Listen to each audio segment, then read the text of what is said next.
Allah huwas sami'u, adalah maha mendengar, al-basiru, lagi maha melihat. Bapak Ibu yang dirahmati Allah, indah ayat ini. Begitulah fungsi Al-Quran, mencerdaskan kita. Kalau kita faham dengan bahasa Al-Quran, maka logika berpikir kita bagaimana Allah menyapa makhluk. Maka wajar kalau yang hafal Quran dan bisa menerjemahkan Quran, dia bisa memiliki kecerdasan luar biasa. Bapak Ibu, cuma ayat ini Allah memuji dirinya sendiri. Cuma di ayat ini Allah memujinya sendiri dengan kalimat subhan. Jadi gak boleh kalimat subhan menjadi nama seseorang, karena arti subhan itu maha suci Allah, kecuali pakai sod. Ya, subhan itu tandanya orang tadi lahir di waktu pagi, di waktu subuh. Tapi kalau pakai sin nggak boleh, karena itu sifat maha suci. Kenapa Allah mengawali ayat ini? Untuk menunjukkan apa yang dialami oleh Muhammad benar-benar terjadi. Ya, sebentar Bapak Ibu. Perjalanannya dari Masjidil Haram ke Masjidil Aqsa. Kenapa disebut Masjidil Haram? Karena tempat itu Allah sucikan. Kenapa Allah sucikan? Bapak Ibu, karena tempat itu lurus dengan arsy Allah. Masjidil Haram itu lurus dengan arsy Allah. Maka sucinya arsy Allah hadir di tanah suci Mekah, hadir di Masjidil Haram. Maka aib kita, jika kita banyak kita lakukan di dunia, di kampung halaman kita, Allah perlihatkan nanti di sana-sana. Ya. Jadi sucinya arsy Allah hadir di sucinya, hadir di Masjidil Haram. Makanya namakan Masjidil Haram. Sehingga orang kafir haram masuk ke kota suci Mekah, apalagi ke Masjidil Haram. Tapi beginilah jahatnya, zolimnya para penguasa Arab, mengizinkan Snok Hugronya dan juga Terence Edward Lauren masuk ke Masjidil Aqsa. Karena dia berubah nama menjadi Abdul Ghafur, si Snok Hugronya, lalu masuk ke dalam Ka'bah. Padahal apa kata Allah? Innamal musyrikuna najasun fala yadkhulunal masjidal harami ba'da amihim hadza.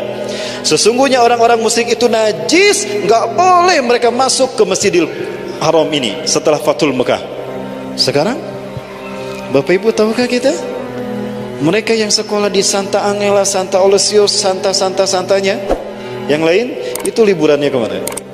Saat yang sepi mereka liburan ke sini. Boleh diizinkan masuk, hanya berganti pakaian saja.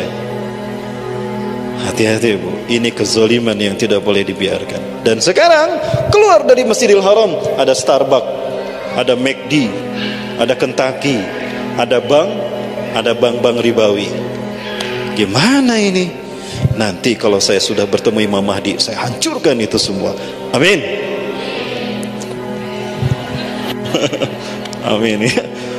Betul Bu, kotor sekarang tanah suci Mekah dan Masjid Nabawi. Apalagi simbol-simbol Dajjal berserakan di sana. Betul. Keluar dari kita dari Masjidil Haram, di halamannya ada mobil-mobil patroli Arab yang ada tanda satu matanya. Itu kan pernah kita lihat? Nah, ini harus kita bersihkan. Demi Allah, itu PR kita nanti. Ya. Ketika Mekah tidak bisa Rasulullah kuasai, Rasulullah hijrah dulu ke Madinah. Dari Madinah Rasulullah membentuk masyarakat wahyu, ummatan wahidah. Baru Mekah bisa direbut kembali, dibebaskan. Sekarang Mekah, Madinah ada dalam kekotoran itu. Maka dari Masjidil Aqsa lah nanti kita akan merebutnya. Makanya itu kita disunahkan 3 masjid ini yang kita hijrahi. Pahalanya besar. Dari Masjidil Aqsa lah nanti Mekah dan Madinah akan kita bebaskan dari paganisme modern. Sebagaimana Rasulullah membebaskan Mekah dari 360 berhala paganisme di sana. Maka kita akan melakukan apa yang dulu dilakukan para nabi dan rasul. Dan titik tolaknya adalah Masjidil Aqsa di bawah kepemimpinan Imam Mahdi. Inilah isyarat nubuah di balik Isra dan Mi'raj. Dan itu akan dilakukan oleh para pemuda. Kenapa? Menjelang Rasulullah wafat, pasukan yang Rasulullah kirimkan senior dipimpin oleh Usamah bin Zaid usia 17 tahun. Isyarat kalau nanti di akhir zaman yang akan membebaskan Masjidil Aqsa adalah para pemuda. Dan salah satu dari mereka adalah yang membawa panji merah putih, Al-Ahmar wal-Abyado, kata Rasulullah. Allahu Akbar. Ya, sip. Baik, Alhamdulillah. Bapak Ibu sekalian, ya, jadi sekali lagi Rasulullah mengalami ini. Ketika itu ada ini nama-nama sahabat yang baru masuk Islam nih. Mereka lah as-sabiqun al-awwalun yang kemudian disiksa oleh bangsa kafir Quraisy. Ada Khadijah binti Khuwailid, ibunda kita, ya, Ummul Mukminin, istri Rasulullah SAW, satu dari 4 Miss Universe versi Allah. Khairun nisa'il alamin arba'atun, sebaik-baik wanita di muka di alam semesta ada 4. Aisyah binti Mazahim, istrinya Fir'aun. Khadijah bintu Khuwailid, Maryam binti Imran, Khadijah bintu Khuwailid, wa Fatimah binti Muhammad. Itu Miss Universe versi Rasulullah tuh. Mereka betul-betul ratu alam semesta, ya, sebaik-baik wanita di alam semesta. Sekarang Miss Universe bully girang, ya, dibully girang tuh, dijatuhkan predikat kaum wanita, ya, itulah hedonis. Ada Ali bin Abi Thalib, usia 8 tahun masuk Islam. Zaid bin Harithah usia 20 tahun, ya. Abu Bakar As-Siddiq, temannya Rasulullah SAW, sahabat Rasulullah, 37 tahun saat itu masuk Islam. Ya, kemudian Ali bin Abi Thalib sampai ke Ubaidah bin Al-Harith. Inilah nama-nama sahabat Rasulullah yang masih jumlahnya bisa dihitung jari. Nah, mereka disiksa, dipaksa untuk murtad kembali. Bahkan Ammar bin Yasir itu satu keluarga disiksa. Kenapa? Karena mereka beriman kepada Allah, karena mereka muslim. Jadi satu saja alasan kenapa umat Islam diperangi, karena mereka beriman kepada Allah. Wa ma naqamu minhum illa ayyuminu billahil azizil hamid. Surat Al-Buruj. Dan tidak mereka disiksa oleh kaum kafir karena mereka beriman kepada Allah yang Maha Perkasa dan Maha Terpuji. Karena mereka mengatakan Rabbuna Allah, Tuhan kami Allah. Itu alasan kenapa umat Islam dibunuh dan diperangi. Dan ini yang terjadi Bapak Ibu. Penyiksaan ini terasa berat oleh Rasulullah SAW. Dijerat lehernya, dipukuli, diproyok, disiram kotoran ternak, dimaki-maki dan dihina, diboikot selama 3 tahun. Begitulah yang dialami. Dan ini yang membuat berat bagi Rasulullah SAW. Teruskan entong dakwah gitu. Karena makin saya melanjutkan dakwah ini akan makin banyak yang disiksa. Aku tidak mau mereka disiksa lagi. Ya Allah, cukup sudah ya Allah, jangan ada sahabat yang disiksa, apalagi Sumayyah tuh. Kita lihat bagaimana keluarga Ammar bin Yasir disiksa Bapak Ibu. Rasulullah ada saat itu, Rasulullah menyaksikan itu terjadi, tapi Rasulullah tidak bisa melakukan apa-apa. Ya.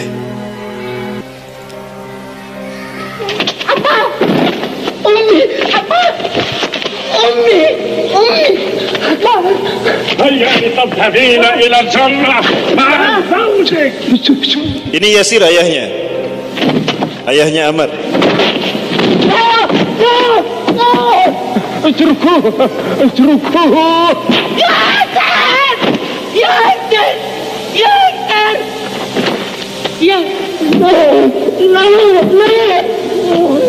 Ini Abu Jahal.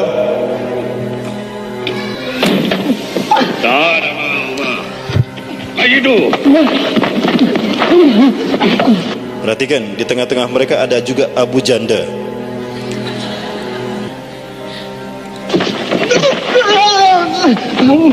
Ini Ammar bin Yasir disiksa di hadapannya ibu dan ayahnya. Muhammadur Rasulullah, la ilaha illallah, Muhammadur Rasulullah. Nah, dipegang tadi miniatur Hubal. Sebutkan. Tadhkur alihatana bi khair. Udhkur Hubal. Udhkur Hubal. Asyhadu an la ilaha illallah wa asyhadu anna Muhammad. Belum selesai mengucapkan 2 kalimat syahadat dicekik hingga syahid. Ammar bin Yasir, ayahnya Ammar.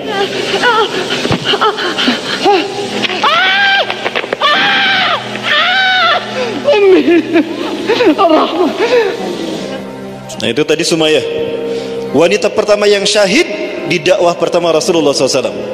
Dia menjadi panglima bidadari surga di bawah Khadijah, di bawah Siti Khadijah. Wa asyhadu anna Muhammadan Rasulullah.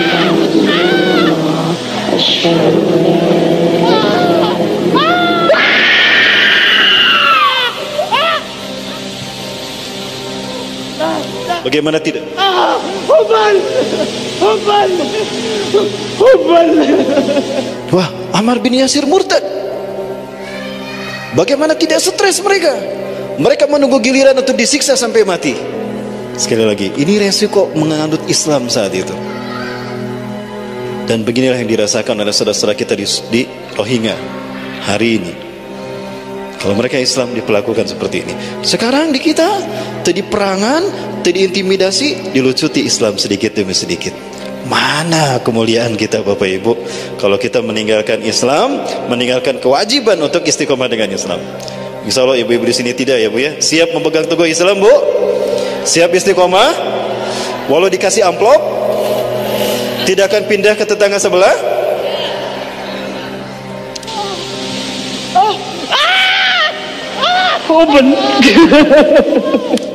Yang di dalam mengatakan, ya Ammar bin Yasir murtad. Tidak kuat dia mengucapkan hubba. Qad irtada Ammar. Qad irtada Ammar. Ammar telah murtad. Nyaah, padahal ayah dan ibunya sudah syahid. Ya. Nanti kita bahas.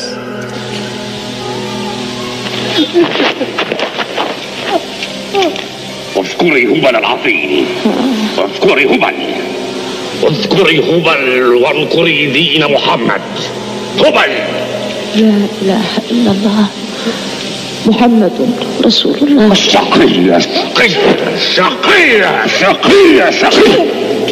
Ya, akhirnya diludahi Abu Jahal karena memaksa Sumayyah masuk Islam, murtad lagi. Sumayyah tidak. Akhirnya ditusuk perutnya dengan tombak sampai mati. Dalam satu riwayat ditusuk dari kemaluannya sampai tembus ke ubun-ubunnya. Bu, kalau itu ibu-ibu yang disiksa seperti itu, bisakah mempertahankan iman Islam ibu? Sekarang tidak. Demi menjaga agar tidak kehilangan gaji bulanan, tidak kehilangan jabatan, agar bisa mendapatkan jabatan walau sebatas wakil, agama dijual kepada dunia. Di mana muruah kiai tadi?